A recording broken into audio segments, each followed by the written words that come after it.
To start with academic argument intro. So a couple of things that I want you to kind of write down and remember, because it does sort of set up like what the expectation are, not for the digital component of the digital essay, but the academic component of the essay. So first thing you want to remember is it's for scholars by scholars. So any sort of writing that you do, like once you're kind of in college, no matter what level you're at, you're within an academic community. And so the assumption is that once you're part of this community in this group, there's sort of an assumption that you either are, that you're fluid with and have respect for the values and conventions of the academic genres that exist and that you will be working with. And for the academic context that you'll be working in, or that you're at least practicing it. So I know at this point it's more that you're practicing it, but you're working toward mastery. So opinions are situated in conversation. So again, they're situated in, we did that round table, and you've been kind of working on your own like visual of the conversation that you've been researching. So your opinion is situated in that conversation, in your understanding of what's happening in the conversation, in the texts and perspectives that exist, not in a vacuum, not like, this is what I think because this is what I think, and this happened to me once. It's not. So it's situated in the whole picture, and in your understanding of the issue. And your whatever opinions and claims and analysis that you offer, so basically any author commentary, is logical and grounded in evidence, and we'll talk more about that in this unit. That your compositions make a contribution. You might occasionally be asked to write something that's more report-like, especially for a test where you're just sort of maybe sometimes reporting on what you learned. But even genres like lab reports, I've heard, I don't use lab reports, but I have heard faculty that do talk about how like it's really difficult to get students sometimes to understand how to argue in the lab report. And those are very objective. It doesn't seem like you would be arguing, but anytime you're drawing analysis, so like those like scholarly articles, they're not biased. They're very credible and very fair, but they also have a discussion and a results section. And what are they doing? They're interpreting and commenting on the data. It's an argument. Might not be a popular argument the way that we think about it, but it is a type of argument. It's persuasive because it offers analysis and interpretation of data, of evidence. So you want to make sure that you're saying something to push the conversation forward, not just reporting and almost like patchworking. Sometimes if you're reporting, sometimes it kind of looks a little bit like patchworking, like you're just copying and pasting or getting from all these places and just saying, here's what all of these people said, done, without adding something from you. So you don't want to simply report on what's been said. Academic arguments are fair. We're going to talk a little bit more about this in a minute, but it's possible to write an argument that is logical, engaging, and not grounded in bias. Bias comes from not from having opinions, but not offering opinions, but from offering opinions, that are overly emotional, that aren't based on your knowledge, the conversation, that aren't paired with credible evidence, that aren't considerate of other perspectives. So a lot of times when we think of bias is something that is invested in this being the answer, so they won't consider other things. They might leave out information, so it leaves out, it will omit it, which is leaving out, sorry.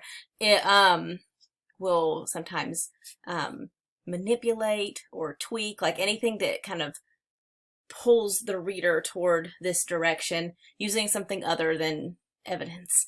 So it's one of the reasons, we stay away from those articles that it's just the writer talking and there's nothing included, because that's completely biased. They have nothing. So just to keep in mind that we're working on having a fair argument, an argument that is to be heard, not to win no matter what. We're talking about academic writing and persuasion. I want to kind of differentiate between a popular argument and an academic argument. So popular arguments, we can see them in lots of places. Most arguments are popular arguments, not academic arguments. So commercials, social media threads, you know what I'm talking about, especially lately. All of the political arguments and back and forth that typically are based on all different kinds of evidence, depending on whether people are checking what they're reading or not.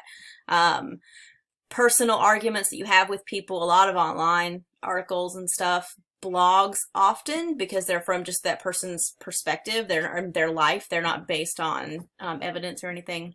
News, a good bit of news, and politics, pretty much all politics, are popular arguments that can be a little bit biased, you know, because the goal is to argue to win.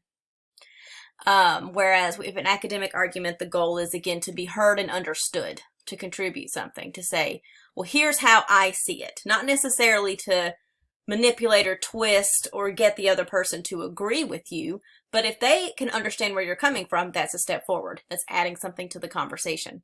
This will kind of get into a little bit more because we're going to do appeals, but kind of thinking about the fact that popular arguments often do not really focus on logic, and a lot of times over-rely on emotion, whereas with logical arguments, part of creating that academic argument is that you have a well-rounded use of the three appeals. You're building credibility, you are making logical claims, you're using evidence, and you're using emotion for appropriate purposes and not in unfair ways. Oh, sorry, it's doing that thing again. So one of the main things, I guess, to take away with this is that a lot of these popular arguments can be unfair and manipulative, especially regarding other perspectives, and sometimes omit information. They sometimes omit or unfairly represent other perspectives, and, you know, omit information that makes them look wrong or dismiss it altogether. Don't give it fair consideration. Whereas in this context, we're going to be striving for credibility and fair-mindedness, so representing opposing views and representing them fairly, and striving to address, understand, and refute opposing information and perspective. So getting at everything and not leaving something out because it's inconvenient to what we have to say. We're also going to be kind of figuring out how and when it's appropriate to use subjectivity and objectivity and be, or what things we consider to be subjective versus objective. We tend to say subjectivity, we tend to associate it with bias, and I guess it can be because it's more about your personal, like, opinions and beliefs and values and things like that. And objectivity is supposedly based, like, completely on data, but sometimes it's really, they kind of bleed into each other a little bit. And I'm not saying that I'm encouraging being completely subjective, but there are times when talking about personal things, when using personal experience, and having that emotion and that discussion of how you see the world. There are times when that's appropriate, and to balance that with your objective analysis of data.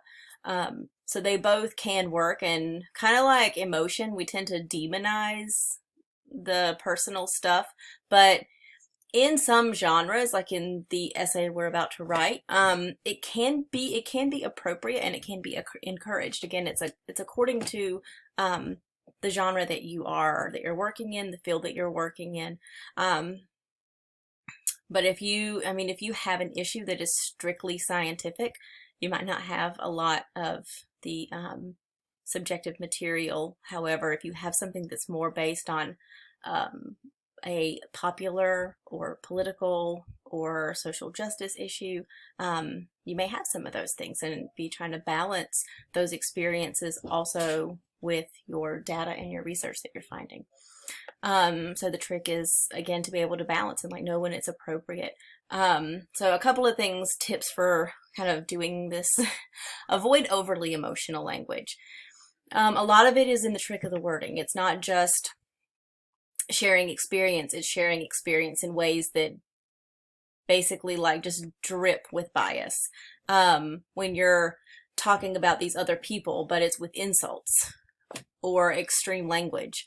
And I don't mean like cuss words. I mean like you're clearly angry. Like the readers can feel your emotion. So avoiding overly emotional language, avoiding absolute statements like this group always does this, or this is how it always happens, or this will definitely, like if we make this decision, this will definitely happen. Because most things exist in a gray area. So again, it makes you as the writer appear less fair-minded when you're speaking in absolutes and when you're speaking overly emotionally. So it's about kind of keeping control of yourself also, especially if you're emotionally invested in something. Addressing other perspectives and describing them fairly. We'll talk about that.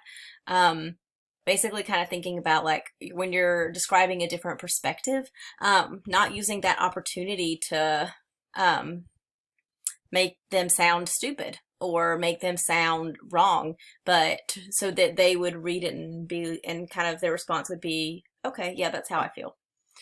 And giving them credit if they have good ideas or similar concerns, or if you anything that you share, like being willing to like address that. Consider where the other side, again, getting into that now, where other side makes good points. So noting where like there's ideas or concerns or questions or evidence that's valid or understandable. And address problem areas that can even exist within your own perspective. If you can't have your perspective and the way you see it, and in order for that to work, you have to leave out things, or you have to not be able to address it. Address like problems that you see even with your own perspective. That's kind of keeping everything like very black and white. And again, that makes you seem biased. And it also discredits your argument.